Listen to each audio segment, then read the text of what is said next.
Ok, hey salut les Warriors, c'est Cédric, j'espère que vous allez bien parce que moi je la forme, je vais vraiment très bien comme d'habitude. Je ne suis pas seul, je suis avec Esteban, on est au Grand Rex. Esteban, je te laisse très rapidement te présenter. Bon alors je vais essayer de faire comme toi. Salut les Warriors, on est au Grand Rex, je vais très bien, c'est super. Moi je suis l'animateur du Grand Rex depuis presque 20 ans maintenant. Ah oui, 20 ans. Ouais, j'ai pas l'air mais je suis très vieux. Et si vous voulez, on va faire un petit état des lieux avant le marathon Seigneur des Anneaux qui aura lieu vendredi soir. C'est parti. C'est parti, on va aller découvrir un petit peu les endroits secrets du Grand Rex avec Esteban. Voilà le hall du Grand Rex. Cette salle absolument mythique, c'est la plus grande salle d'Europe avec 3000 fauteuils dans la grande salle, 2768 techniquement parlant. T'es déjà venu ici, Cédric? Je suis déjà venu ici. Voir la petite sirène quand t'étais haut comme ça. Voilà, c'était vraiment les meilleurs souvenirs de ma vie. Je suis jamais... Ah si, je suis venu une fois quand j'étais en classe CM1 ou quelque chose comme ça. Pour une espèce d'activité, on allait découvrir un petit peu les effets spéciaux. Et après, j'ai aussi vu une avant-première, celle d'Assassin's Creed, où il y avait Marion Cotillard et tout, et c'était trop bien. D'accord. Et j'avais adoré. Et voilà. Et après, depuis, non, je crois que je suis jamais allé voir de film pour voir un film au Grand Rex. Il va falloir y remédier. En tout cas, on va aller faire un petit tour dans le hall. Vendredi soir, pour le marathon du Seigneur des Anneaux, on montera les escaliers mécaniques Génial. pour aller au dernier étage et découvrir un petit peu l'ambiance. Mais là, on va aller voir dans les coulisses du Grand Rex. Parce que le Grand Rex, c'est des sous-sols, c'est le Rex Club, c'est cette salle de cinéma. Ah oui, c'est vrai, je suis déjà allé au Rex Club. Mais Voilà. pas au Grand Rex. T'as bougé ton corps sur la musique électro. Alors, c'est par là que ça se passe, venez voir. Voilà. Il y a des codes et tout, donc là autant vous ouais, dire qu'on est dans des endroits exclusifs, on a beaucoup de chance. Alors ce qu'il faut savoir, c'est que dans ce petit escalier qui a l'air un petit peu exigu, là d'ailleurs t'as failli te péter la gueule, toutes les plus grandes stars y sont passées, ça va de Dwayne Johnson à Jean Dujardin. Attends, mais il était pas là hier ou... Dwayne était hier, ouais, pour l'en-première des Jumanji. Un jour je l'aurai. Voilà, il est quasiment aussi musclé que toi. Presque. Presque. Un petit peu moins. The Rock, t'as encore un petit peu de chemin à faire avant d'avoir... Je crois que c'est The Rock qui a envie de rencontrer Cédric Lifestyle et pas l'inverse. Ouais. Je pense qu'à un moment donné... Voilà, donc là on est dans les entrailles du Rex. Ah ouais. Les salles où les gens se changent, donc là il y a les hôtesses qui changent, on va pas y aller par contre, hein, reste par ici.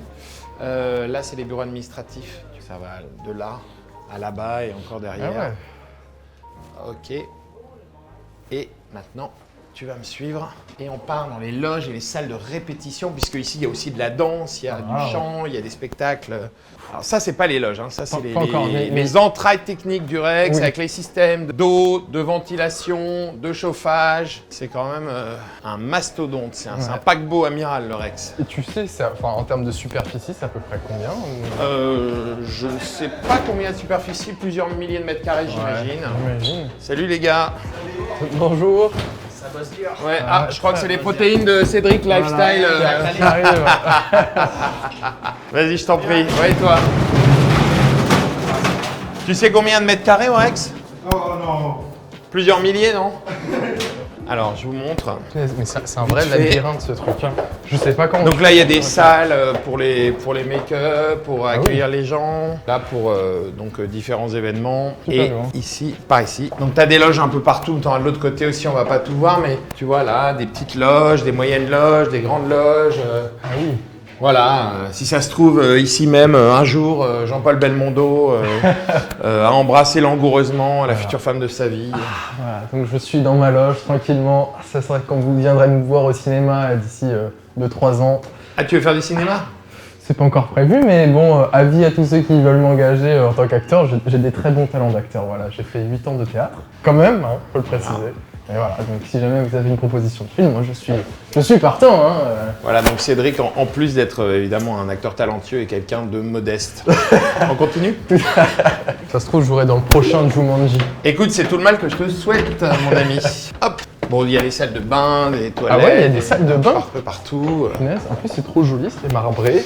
Voilà, d'autres petits espaces. Là, souvent, quand il y a des gros concerts, les musicos aiment bien se poser là parce qu'on va remonter au niveau de la scène. Donc le Rex Club est juste derrière, là, derrière ce mur. Et c'est là qu'il y a la boîte de nuit et le Rex Club. Voilà, puisqu'on est en profondeur. Et ensuite, on remonte pour aller sur la scène du Rex, la grande scène, celle où à Noël, il y a la Féerie des Eaux avec le Disney de fin d'année, les fontaines géantes, etc. Abusé. Mais c'est un labyrinthe. Alors là, on va essayer de ne pas faire trop de bruit parce que je pense qu'il y a le Disney en cours. Qui est la Reine des Neiges 2. Qui est la Reine des Neiges 2. T'as pas joué dans la Reine des Neiges 2? Non. C'est pas toi qui as fait le Reine? Chut. Écoute, il se passe un truc qui n'était pas prévu. Je vais faire une toute petite intervention sur la scène du Rex maintenant, dans le cadre de la Féerie des Eaux. Donc si tu veux filmer, tu auras 2-3 images en plus. Ok, bah génial, on va faire Voilà. comme ça. À tout de suite. Hein. Mesdames et messieurs, j'ai le plaisir de vous annoncer de manière exceptionnelle, ne vous levez pas tout de suite, ne prenez pas vos affaires, parce que nous avons beaucoup de monde comme chaque séance, mais tout à l'heure, quand nous avons commencé la Féerie des Eaux, il y a un grand nombre de personnes qui nous ont rejoints en cours, qui ont mis du temps à arriver. Et donc, pour que tout le monde puisse garder un souvenir merveilleux du Grand Rex, nous allons vous réoffrir, là, tout de suite, maintenant, la Féerie des Eaux, pour que tous les gens qui n'étaient pas là puissent en profiter et ceux qui étaient là puissent le redécouvrir. Si vous êtes d'accord, naturellement. Alors en direct du Grand Rex, mesdames et messieurs, voici la Féerie des Eaux.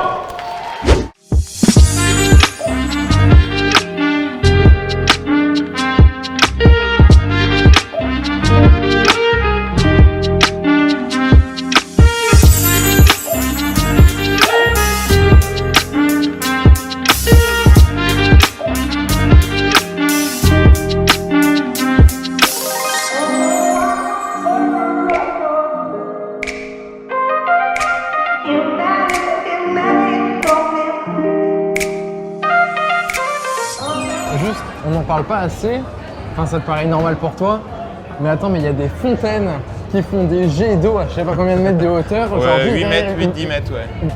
Derrière juste une scène de cinéma, enfin Voilà. genre quel est le Mais il y a le aussi des sens feux d'artifice, de la neige carbonique, des tas de trucs qui vont sortir qu'on n'a pas vu.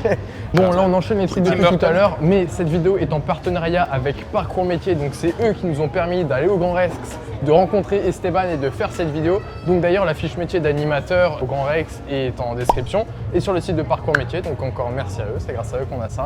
Là, c'est la sortie de la Reine des Neiges, donc il y a beaucoup de monde. Voilà, beaucoup de monde, beaucoup de bruit. Et donc on va aller sur les petites salles qui sont derrière, enfin petites, qui font juste 2, 3 et 400 places. Hein. Ah bon, voilà. Allez, venez. Ça, tranquille. Du coup, est-ce qu'il y a une formation particulière pour faire animateur au Grand Rex? Alors, il n'y a pas de formation particulière. Moi, j'ai une formation vraiment qui n'a rien à voir. J'ai une prépa HEC, une école de commerce, un master de communication internationale. Ok.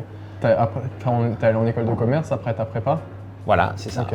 Et ensuite, fait où? j'ai fait la prépa à Dunkerque, l'école à Grenoble, Ok. le Masters à Lille. Ok. Et, Ah oui, t'as voyagé ensuite, dans toute Paris, la France. voilà, je suis rentré dans le cinéma. Et Comment parallèlement se à fait, ça, attends, parce que du coup, t'as fait une école de commerce. ouais. Et comment une école de commerce? Enfin, c'était quoi? Du coup, t'as fait école de commerce classique. Et t'as fait quoi comme master alors? J'ai fait un master de marketing international appliqué à la culture, dans Ok. le milieu de l'art et du cinéma, du théâtre en particulier. Ensuite, j'ai lié mes passions pour le théâtre et pour le cinéma. J'étais programmateur cinéma, en même temps j'animais des débats dans des petites salles au début de province avec des comédiens pas connus sur des films où il y avait 12 personnes dans la salle à 21h30, dans une salle de 43 places, au milieu du fin fond de la province ou de la banlieue. Et puis progressivement, des films de plus en plus importants, jusqu'à arriver au Grand Rex, jusqu'à des stars françaises puis internationales. Mais j'ai mis une vingtaine d'années. Ouais, et du coup, effectivement, du coup, t'as un peu devancé ma question qui était toi, ton parcours. Enfin, comment est-ce que de la salle de 12 personnes, tu t'es retrouvé au Grand Rex? Qu'est-ce qui a fait que de fil en aiguille, tu t'es retrouvé au Grand Rex? Est-ce qu'il y a des étapes déterminantes à chaque fois, une proposition? Ouais, il y a un truc très simple, c'est entre 5 et 10 ans d'expérience et de travail avant d'arriver au Grand Rex. Et puis quand tu arrives au Grand Rex pour la première fois, tu animes un petit truc dans une petite salle, et puis ensuite un plus gros truc dans une plus grosse salle, et puis après tu animes un gros film où il n'y a aucun acteur, puis après tu animes un film où il y a 1 ou 2 acteurs français. Et puis quand on sent que tu es à l'aise, tout à coup on te propose, Sony m'appelle pour me proposer d'animer l'avant-première de Karate Kid, le reboot qu'avait produit Will Smith pour son fils. Et là je me retrouve avec Jackie Chan, Will Smith, Jada Pinkett Smith, donc sa femme, etc. sur la scène du Grand Rex, et c'était ma première vraiment animation on va dire de grande envergure avec Will Smith qui a été entre parenthèses un amour et un mec d'une gentillesse et d'une intelligence et d'un humour vraiment rare. D'accord, ok, sympa. Waouh, et du coup, c'est vrai que c'est grave complet. Tes réponses, elles sont vraiment genre précises, carrées, propres. Et... Si je peux vraiment faire plaisir à Cédric Lifestyle, j'en suis très heureux. Non, mais en fait, chacun a sa spécialité, si tu veux. L'animateur, c'est un job en vrai assez touchy parce que quand tu arrives sur scène, tu as les gens qui sont là, ils sont là pour tout, ils sont là pour le cinéma, ils sont là pour les comédiens qui vont voir sur scène, ils sont là pour l'événement, ils sont là pour tout sauf pour toi. C'est-à-dire la seule chose qu'ils n'ont pas spécialement envie de voir, qu'ils n'ont pas décidé de voir, c'est l'animateur qui leur est imposé, qui va arriver arriver pour leur dire bonjour, et gna gna gna gna gna. Tu vois? Mais alors dans ce cas-là, quel est l'intérêt d'avoir un animateur? Non, mais l'intérêt d'avoir un animateur, c'est qu'à un moment donné, comme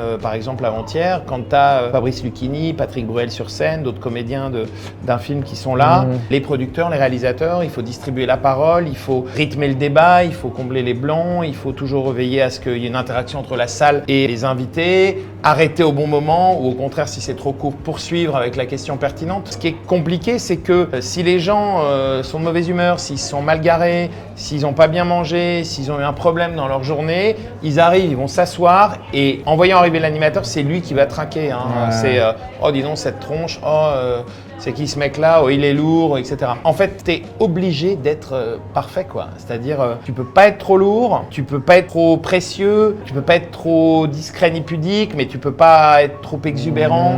Il faut être vraiment sur le fil de la justesse et sentir la salle. Tu as des salles qui sont en demande d'interaction, qu'on leur demande comment ça va, qu'on rit, qu'on leur répond. Tu as des salles au contraire, elles sont vraiment là pour voir le truc. Donc si je fais court, bref, net, précis, ça plaît aux gens, ils vont trouver que l'animation est très bien parce qu'elle est courte et sobre. Donc c'est vraiment en fonction de l'événement, de l'équipe du film. Quand j'ai Robert Downey Jr. Sur Captain America 3 qui commence à déconner, à improviser un truc sur scène, je pars évidemment en impro avec lui et on vit un moment qu'il a oublié certainement, mais pour moi qui restera gravé à jamais dans ma mémoire. Quand je fais une rétrospective de Fassbinder en français et en allemand pour Arte, on rigole moins, même si Fassbinder est un artiste extraordinaire. Pour les jeunes et les moins jeunes qui auraient envie de devenir animateurs ou de faire ce métier-là, moi je leur conseille des cours de théâtre, des cours de prise de parole en public, des cours d'expression corporelle. Je leur propose d'aller voir des débats, des rétrospectives, d'aller à des rencontres avec des artistes, d'écouter la radio, d'écouter les émissions de débat, de voir de quelle manière ça se passe, s'entraîner même avec leurs amis, de se filmer en train de... Par exemple, on peut se faire un débat bidon, tu t'entraînes avec deux potes, il y en a un qui doit défendre le fait qu'une porte doit être fermée, l'autre doit défendre le fait qu'une porte doit être ouverte, et puis de quelle manière tu vas passer la parole, débattre, rebondir sur les arguments, peut-être faire de l'humour de temps en temps, et de fil en aiguille, venir faire des stages dans les théâtres, dans les cinémas, essayer de voir comment ça se passe. Mais c'est vrai qu'au Grand Rex, on est une petite poignée, 3, 5, 10 peut-être à animer, mais c'est un grand maximum. Ok. Est-ce que toi, du coup, tu as une anecdote en particulier dans ta carrière qui t'a marqué vraiment? Écoute, je vais être honnête, j'en ai pas une parce que ça fait presque 18 ans que je suis au Rex. J'en ai plusieurs. Une des plus touchantes, c'était l'un de mes premiers gros événements au Rex. C'était la Nuit des Bronzés, donc c'était à l'époque les 25 ans des Bronzés. Donc il y avait les Bronzés 2, les Bronzés 3 n'avaient pas encore été tournés évidemment. Le Père Noël est une ordure, tout ça. Et il y avait 3000 personnes, j'étais à côté de Patrice Lecomte, de Balasco, de Thierry Lhermitte et d'autres. Et au moment où on a lancé le film et où il y avait des animations sur scène, la ferveur, l'ambiance, 3000 personnes debout en train de chanter Darla Dirla Dada, etc. L'équipe du Splendide a été assez bouleversée par cet accueil, même si on sait que les films sont cultes aujourd'hui. Et j'étais à côté d'eux en loge, entre les deux films, entre le 1 et le 2. Ils buvaient du champagne, moi j'étais tout impressionné dans mon petit coin sans rien dire. Déjà j'avais réussi à m'asseoir dans la loge avec eux, c'était juste énorme quoi. Et c'est là qu'ils ont commencé à se dire mais c'est énorme et t'as vu, on peut pas laisser ça comme ça. Et c'est à ce moment-là qu'ils ont évoqué pour la première fois le fait de tourner les Bronzés 3. Voilà, juste à côté de moi là, pendant mon animation. Voilà, ça c'est un truc énorme. Ouais, j'avoue ça c'est pas mal du tout quoi. Ouais. Et voilà. Et je peux t'en faire une autre vite fait, si tu veux, si on a le temps. On parlait de Robert Downey Jr., qui est une de mes plus belles rencontres. Robert est un mec très classe, généreux, à l'écoute des autres, intelligent, qui a le sens du spectacle et le sens des gens. Donc il est dans la bienveillance et c'est un souvenir fantastique. Et donc après avoir animé l'avant-première de Captain America 3 avec lui sur la scène du Rex et d'autres comédiens qui étaient là, discute en plus, il est très élégant, il est classe, il a du flegme britannique, tu vois. On était en train de boire un verre de vin ou une coupe de champagne en loge et là je lui dis en anglais et puis pour le charrier gentiment je lui dis vraiment je suis hétéro Bob, mais s'il y avait un garçon qui devait un jour me faire changer d'avis ce serait vous. Et là il me regarde, il met la main sur l'épaule tristement, il me dit je suis désolé mon gars, t'es vraiment pas le premier à me le dire. Pas mal. Et en plus il l'a réparti quoi. Ouais. Je vais dire un truc vraiment banal et que tout le monde dit souvent, mais c'est tellement vrai. Si à un moment donné t'as un rêve, quelqu'un a un rêve, si toi qui nous écoutes, tu as envie de devenir animateur, tu as envie de travailler dans le cinéma, dans le théâtre, ne lâche rien, vas-y, insiste. Si on va t'envoyer balader quand tu vas arriver par la porte, tu reviens par la fenêtre, on va te jeter dehors quand tu vas arriver par la fenêtre, reviens par la cheminée, bon, fais attention que le feu ne soit pas allumé. Ne lâche pas, vas-y, accroche-toi. Si tu as du courage, si tu bosses, si tu t'accroches, franchement, t'as 9 chances sur 10 d'y arriver, quoi.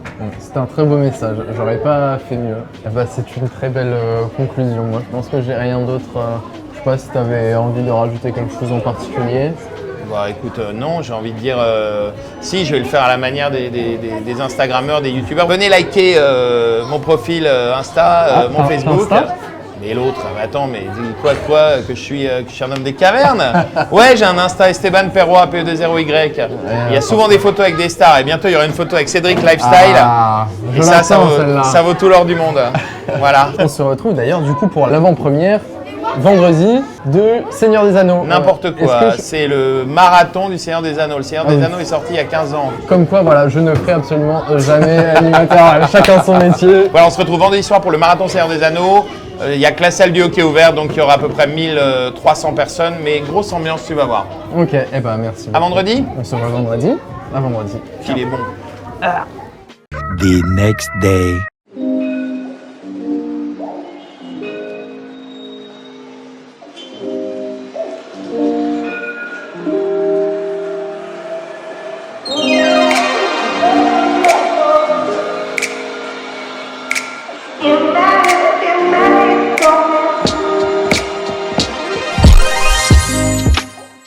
Bon, Esteban, on est dans la grande salle du Grand Rex. C'est ici que tout se passe? Alors oui et non. Ici, c'est la grande salle du Grand Rex, 2700 fauteuils, là. Mezzanine, orchestre, balcon, avec l'écran de scène, ici. Mais ce soir, ça va se passer en grand large, un écran de 22 mètres qui va tomber du ciel. Et je vous invite maintenant à me suivre. Nous allons monter tout en haut du Rex pour lancer la soirée. C'est parti! Donc l'idée en gros, c'est que les spectateurs vont se fader 3 fois 4 heures de film, c'est-à-dire 12 heures de film, avec à chaque fois 30 minutes d'intervalle entre chaque film. Et ils font quoi pendant les 30 minutes d'intervalle? Ils dorment, ils mangent, Ah ouais? ils discutent, ils tweetent, ou ils re-regardent des extraits de films qu'ils ont aimés. Mais vous faites ça chaque année du coup? Il y a plusieurs marathons Seigneur des Anneaux chaque année, depuis la sortie du film. Ouais. Wow. Donc là, on est en mezzanine et on va monter au balcon. Le balcon qui fait 1365 places. Wow. Donc 1000 en bas, non 1005 en bas, 1000 au milieu et 1765 en haut, soit 2765. Esteban connaît les chiffres. Non, 1265 en haut, pardon. Voilà. Bon, enfin, ça fait quand même beaucoup de monde. Ça fait beaucoup de place, ça fait beaucoup de monde. Allez, c'est là que ça se passe. Et là, eh ben, on va pouvoir y aller, si vous êtes d'accord. Je te suis?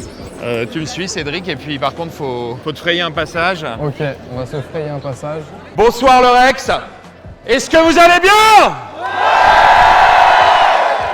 Soyez les bienvenus à toutes et à tous. Les personnes qui viennent pour la première fois de leur vie au Grand Rex, est-ce que vous pouvez vous manifester, s'il vous plaît? Levez la main. Voilà, c'était le petit bizutage qui va bien. Mais en fait, vous avez raison d'être là pour la première fois si vous découvrez le Rex, parce que vous allez passer une nuit absolument fantastique avec des hobbits, avec des gens bizarres qui découvrent le Seigneur des Anneaux ce soir pour la première fois. Levez la main, n'ayez pas peur.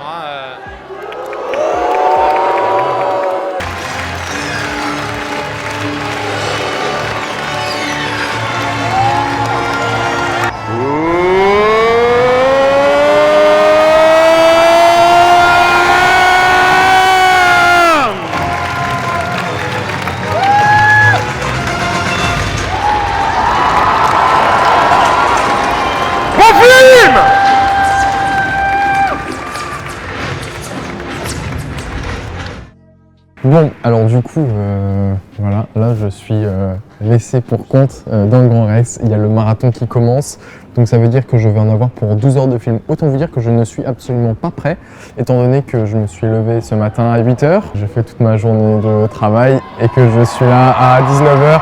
Il y a du bruit, il y a une ambiance de ouf, c'est incroyable. Et du coup, ça fait que si je fais le marathon, je vais finir le marathon à 8 h. Punaise. Ok, donc en fait, je ne vais absolument pas dormir de la journée. Bon. Ça va être incroyable. Et du coup, le marathon va commencer. J'ai envie de dire, on a 12 heures devant nous. C'est énorme. Ok, bon, le premier Seigneur des Anneaux est fini. C'est très bien, voilà. J'ai amélioré ma culture cinématographique. Il en reste 2 maintenant. Et j'ai faim, hein. J'ai pas mangé. Donc on va manger tranquillement. Petite vidéo dégustation.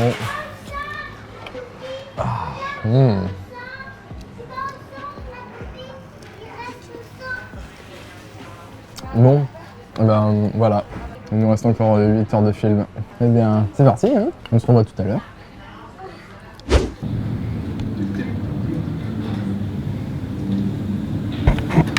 Bon, les Warriors, le deuxième film vient de commencer et en fait je suis exténué de ma journée, je suis vraiment fatigué. J'ai jamais vu une ambiance comme ça dans un cinéma, c'est juste incroyable. Mais le fait est que je suis très fatigué et que le caméraman l'a fait remarquer à très juste titre. Je suis venu en voiture, je dois repartir en voiture, j'ai un petit peu de route à faire et que en fait j'ai pas envie non plus de me forcer ni à regarder les films parce que je suis fatigué, que ça m'a grave donné envie de regarder les 2 et les 3. Parce que d'ailleurs j'avais vu les Hobbits et c'est grave drôle parce qu'en fait les Hobbits du coup c'est un préquel au Seigneur des Anneaux.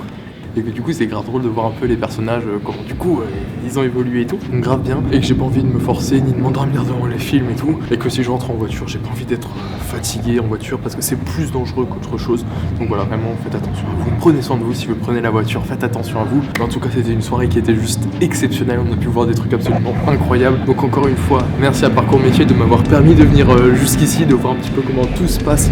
On entend d'ailleurs le film, c'est abusé, l'écran est juste incroyable, la qualité incroyable. Bref, vraiment une expérience de dingue et bah ça me fait ultra plaisir de vous partager tout ça et bon courage à tous ceux qui vont regarder ça jusqu'à 9h du matin. En tout cas, c'était une expérience ouf, je l'ai dit 12 000 fois mais voilà, encore merci à Parcours Métier. Les liens sont en description, donc vraiment allez checker tout ça. Vous devez probablement avoir la fiche métier d'animateur qui va apparaître aussi en description. Donc je vous la mets directement si ça vous intéresse ou si ça intéresse des amis. N'hésitez pas à partager la vidéo. Lâchez un like de Warrior si vraiment la vidéo vous a plu. Donc plus gros like de Warrior. Abonne-toi à la chaîne si c'est pas déjà fait. Active la cloche pour être au courant dès que je sortirai une nouvelle vidéo. Et on se retrouve très bientôt. Et moi sur ce je vous laisse hashtag on est des Warriors, hashtag on va y arriver.